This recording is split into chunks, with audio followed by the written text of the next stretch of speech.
আজ আমার পূর্বে ঝিনাইগাতি সদর বাজারের যে মুরগির বাজারটি আছে সেটা দেখানোর চেষ্টা করব। দেখছেন মুরগির বাজার, এটি একদম ভিতর বাজার হয়, আগে মেন রোডের সঙ্গে থাকায় সহজেই কিন্তু মানুষ খুঁজে পেতে, এখন কিন্তু মুরগির বাজারটা খুঁজতে হয়। তাই মুরগির বাজারটাতে যাওয়ার ক্ষেত্রে ঝিনাইগাতি সদর বাজারে এসে যে মাছ হাটি আছে সেই মাছ হাটি থেকে যে মধ্যবাজারে যাওয়ার রুটটা আছে, এই যে রুটটি দেখছেন, এই রুট দিয়ে কিন্তু সহজেই মুরগির বাজারটি যেটা আছে সেখানে যেতে পারেন। এবং কি এছাড়াও আরও একটি রুট আছে, সেটা হচ্ছে মসজিদ রোড, যেটি দেখছেন এটা মসজিদ রোড।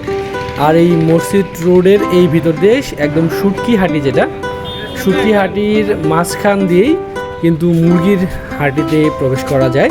তো এই রুটটি অনেকেই খুঁজে পায়, আবার অনেকেই খুঁজে পায় না, যে ভিতর বাজার হওয়ায় এখানে যাওয়া একটু কষ্টকর হয়ে যায়।